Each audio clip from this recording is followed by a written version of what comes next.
البدع والأهواء، أهل البدع العقائدية وأهل البدع السياسية. نقول بيننا وبينكم السلف، بيننا وبينكم الكتب، كان فيقول البدع بيننا وبينكم.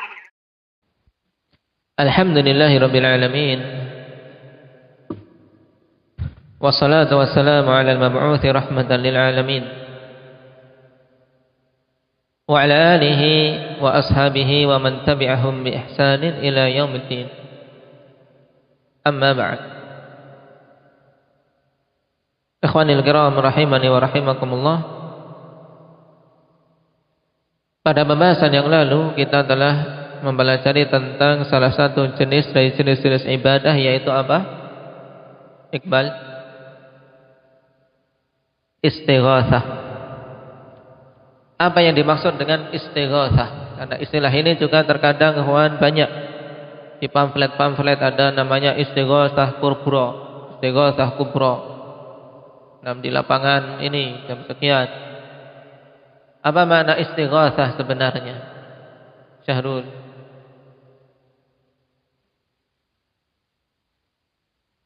Meminta pertolongan kepada Allah Subhanahu wa taala untuk apa? Untuk dilepaskan dari kesulitan. Nah, tayyib, itu hakikat istighatsah, yaitu talabul ghauts. Talabul ghauts yang maknanya adalah apa? Talabu kashfis siddah wa takhlis minha, yaitu meminta kepada Allah agar kesulitan yang menimpa dia itu diangkat dan diberi jalan keluar. Ini namanya istighatsah. Sehingga apa hubungan antara istighatsah dan isti'anah? Tayyib, sama-sama meminta kepada Allah, sama-sama minta pertolongan kepada Allah, tapi ada perbedaan. Kalau isti'anah, ikhwani fillah, minta tolong pada perkara yang hendak dia lakukan. Tayyib, minta tolong pada perkara yang hendak dia lakukan. Ini namanya isti'anah. Ingin menyembelih, membaca basmalah, minta tolong kepada Allah. Nah, ingin melakukan sesuatu, ingin membaca, ingin menghafal, membaca basmalah, minta tolong kepada Allah. Adapun istighatsah itu ala amrin yuridut takhallus minhu, minta tolong pada suatu perkara yang dia menginginkan untuk bisa lepas dari. Melaut, kemudian diombang-ambingkan oleh badai, dia berdoa minta tolong pada Allah. Ini namanya apa? Istighatsah. Minta tolong kepada Allah agar diselamatkan. Paceklik panjang, hujan tidak turun-turun, maka istighatsah, minta tolong kepada Allah agar diberi jalan keluar untuk diturunkan hujan. Ini perbedaan pertama. Kemudian perbedaan yang kedua, isti'anah itu sifatnya umum, baik pada hal-hal yang berat, yang sulit maupun yang tidak sulit. Adapun istighatsah, ikhwani fillah, tidak dikatakan istighatsah kecuali pada kondisi yang sulit dan genting saja. Nah, ini dua perbedaan antara isti'anah dan istighatsah. Dan telah kita lewati kemarin, istighatsah terbagi menjadi berapa dari sisi hukumnya? Abu Abdul Razak enggak hadir. Nah, nanti sekarang dilengkapi. Aba Yusuf, terbagi menjadi 3, yaitu istighatsah ibadah, istighatsah syirkiyah, istighatsah mubahah. Istighatsah ibadah inilah yang dituntut dari kita. Yaitu apa? Kita murnikan dalam meminta pertolongan kepada Allah di saat-saat genting hanya kepada Allah Subhanahu wa taala.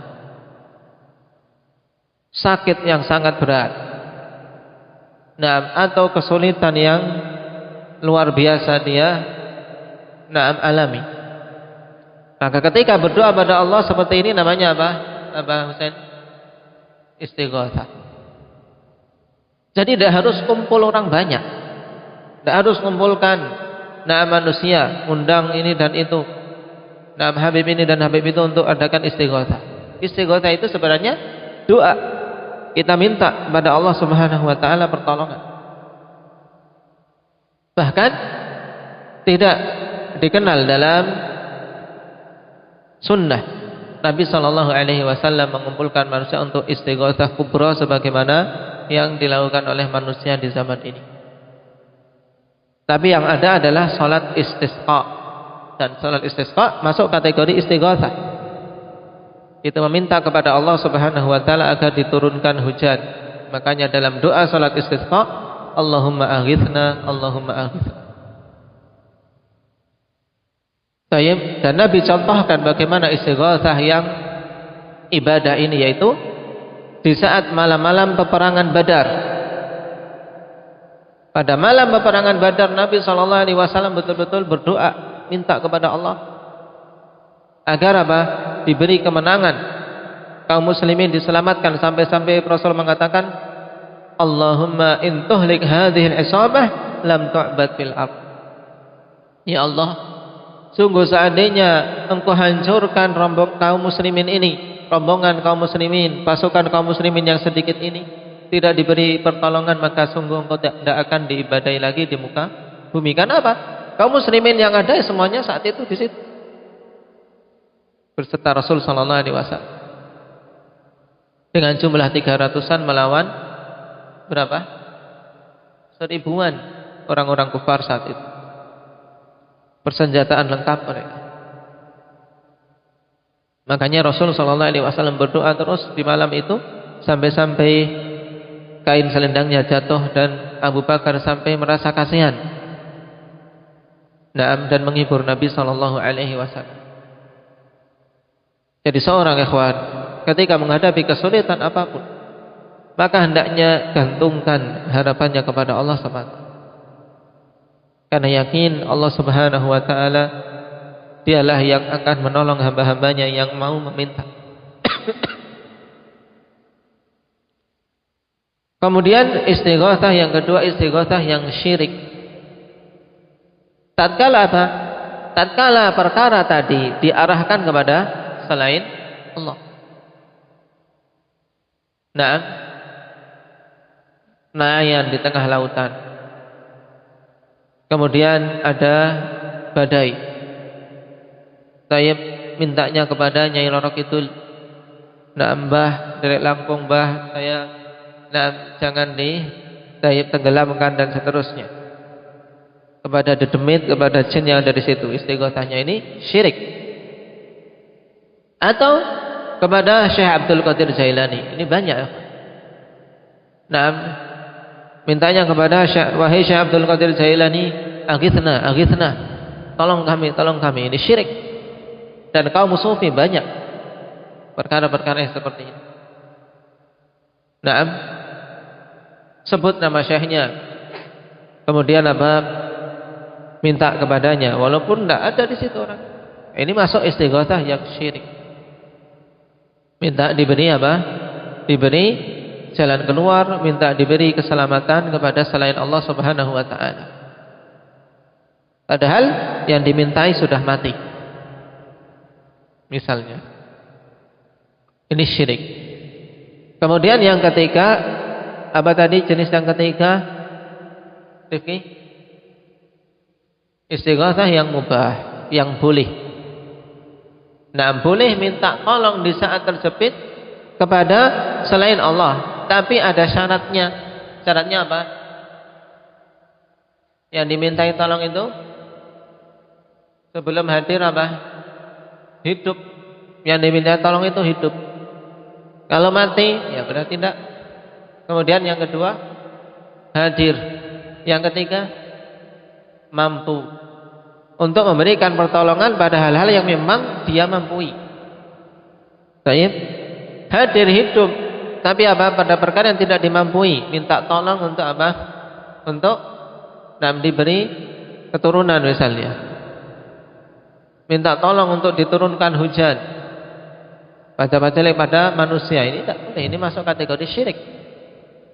Tapi kalau terpenuhi 3 syarat ini, yang dimintai hidup, hadir dan mampu memberikan pertolongan pada hal-hal yang dimampui, maka boleh. Seperti seorang mau tenggelam, kemudian apa? Minta tolong kepada orang yang ada di sekelilingnya, atau orang terdampar di pulau, ada pesawat lewat di atasnya dia, kemudian minta tolong, teriak-teriak. Ini masuk kategori istighatsah yang mubahah. Dan harus diyakini di sini bahwasanya itu hanya sekedar apa? Sebab saja. Harus kita yakini itu sekedar sebab. Adapun yang memberikan hasilnya adalah Allah Subhanahu wa taala. Ini pahami dengan baik, ikhwan fillah. Karena terkadang seorang mendengar istilah istighatsah, itu apa sebenarnya? Kok kayaknya ngetren sekali. Pahami itu, hakikat istighatsah ya minta tolong kepada Allah Subhanahu wa taala untuk disingkapkan dari kesempitan-kesempitan dan kesulitan-kesulitan yang menimpanya.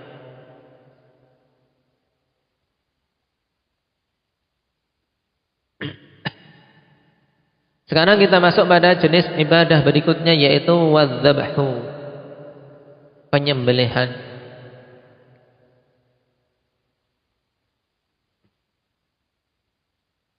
Penyembelihan yang secara istilah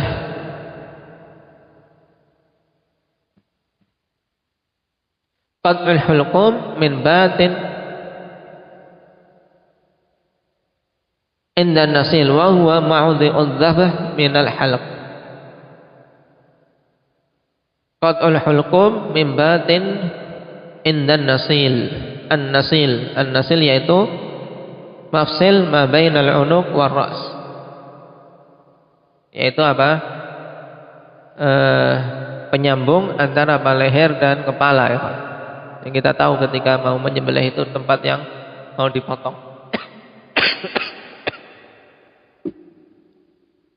Intinya apa? Memutus saluran saluran pernapasan dan saluran darah dia. Dan penyembelihan yang sempurna ketika terputus 4 saluran, yaitu saluran napas, saluran makanan, kemudian 2 saluran darah. Ini penyembelihan yang sempurna.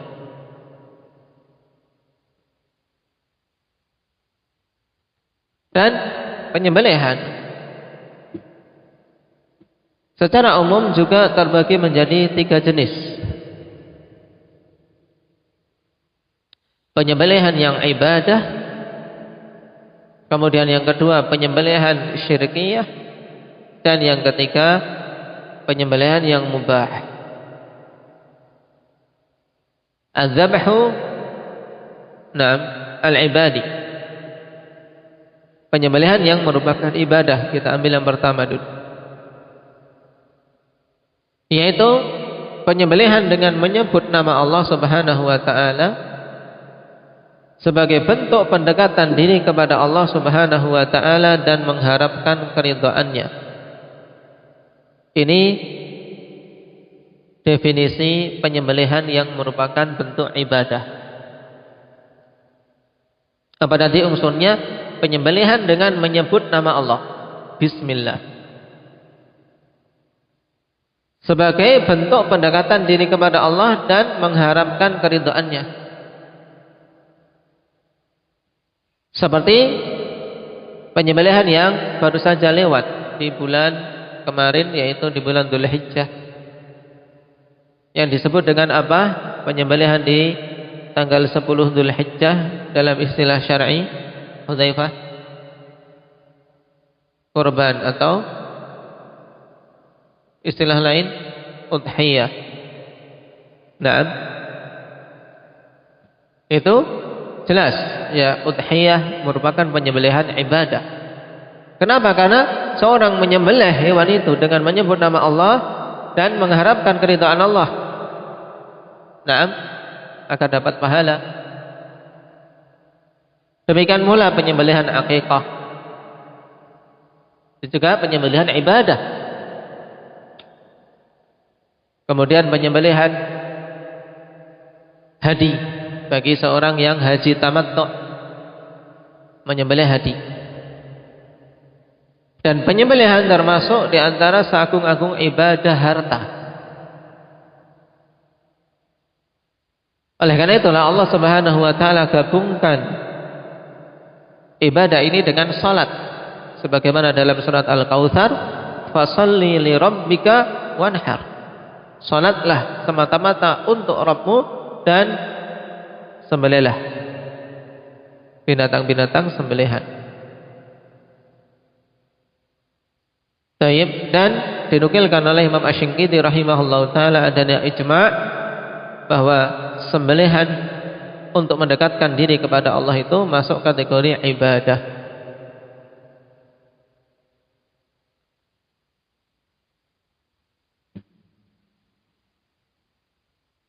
Dan kapan saja hal ini, ikhwan, diarahkan kepada selain Allah, maka akan masuk pada jenis sembelihan yang kedua, yaitu sembelihan syirik.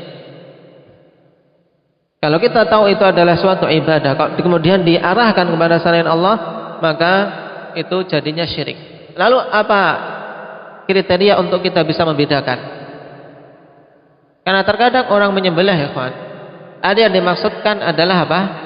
Yang dimaksudkan adalah daging.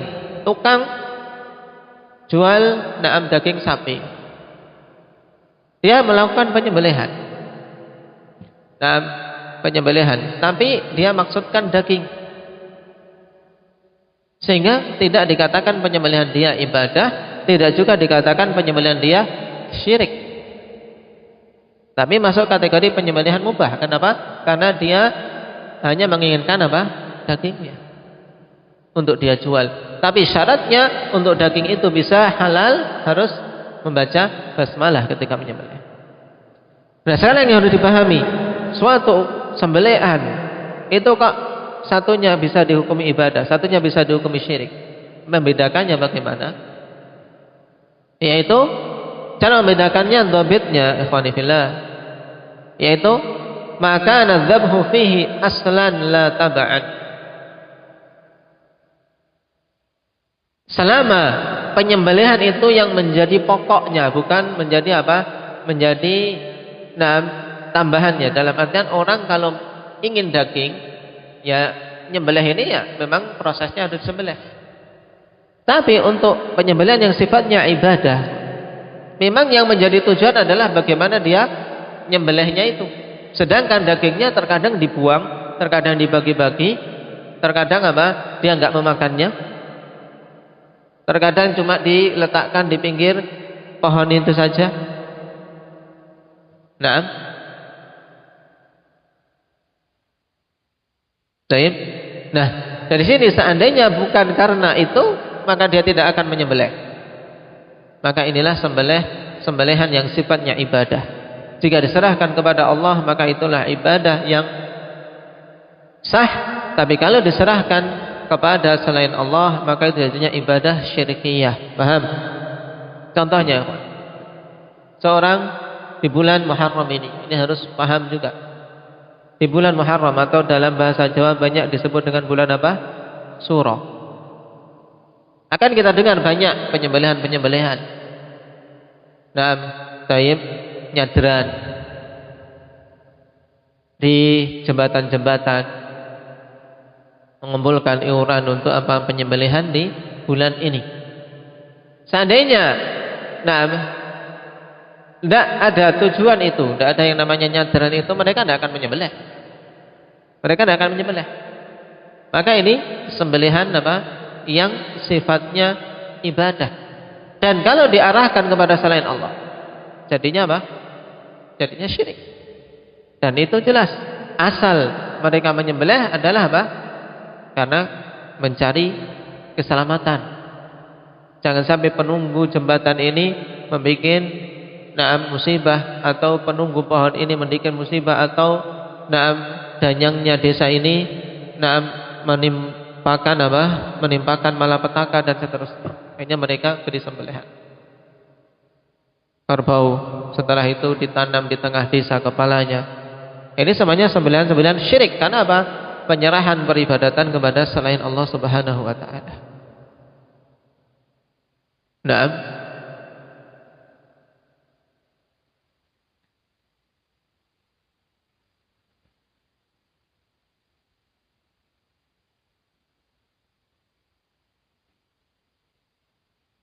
Dan Allah Subhanahu wa taala telah tegaskan di antara hal-hal yang muharram, yaitu wa ma uhilla li ghairillahi bih. Apa saja yang disembelih untuk selain Allah Subhanahu wa taala.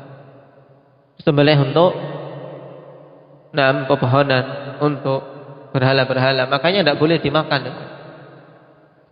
Selain haram, pelakunya juga musyrik, terjatuh dalam kesyirikan.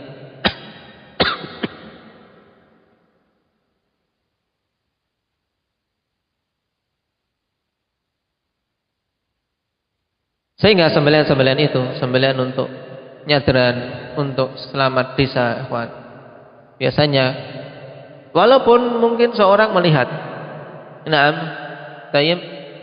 seakan-akan orang-orangnya yang dibaca adalah, salawatan dan seterusnya. Tapi ketika niatannya, ikhwan, mencari keselamatan itu untuk apa? Mencari keselamatan dari penunggu desanya. Penunggu desa, buktinya apa? Dengan kepalanya itu ditanam di tengah desa ini sudah, jangan terkecoh, itu perbuatan syirik. Walaupun mungkin cuman apa? Yang tahu tujuannya itu hanya apa? Ketua desanya saja, yang lain cuma ngikut-ngikut saja. Yang lain ngikut saja, itu tetap tidak boleh dimakan.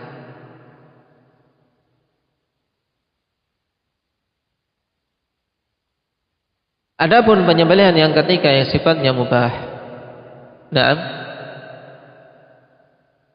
yaitu penyembelihan yang tidak dimaksudkan dengan menyembelih itu pendekatan diri kepada sesuatu, baik itu kepada Allah atau kepada selain Allah. Yang penting dia memang menyembelih itu hanya sekedar sebagai sarana untuk bisa mendapatkan dagingnya. Paham? Sehingga dalam masalah ini kita bisa membedakan antara sembelihan untuk penguasa yang sifatnya syirik dan sembelihan untuk penguasa yang sifatnya mubah. Karena dalam pembahasan di sana ada az-zabhu lis-sultan, penyembelihan untuk raja, untuk penyembelihan untuk penguasa. Ketika menyambut tamu, menyambut raja datang atau presiden datang misalnya, disembelihkan sapi. Bagaimana kita bisa membedakan sembelihan yang halal dan sembelihan yang tidak halal, atau bahkan mencapai derajat syirik? Tadi kriteria sembelihan yang mubah, intinya bagaimana Pak Mujahid? Dia niatan menyembelih intinya apa? Sebagai sarana untuk dapat daging. Jadi sembelihannya tidak dia pikirkan, pokoknya menyembelih untuk dapat dagingnya. Yang penting membaca basmalah sehingga dagingnya halal. Ini mubah.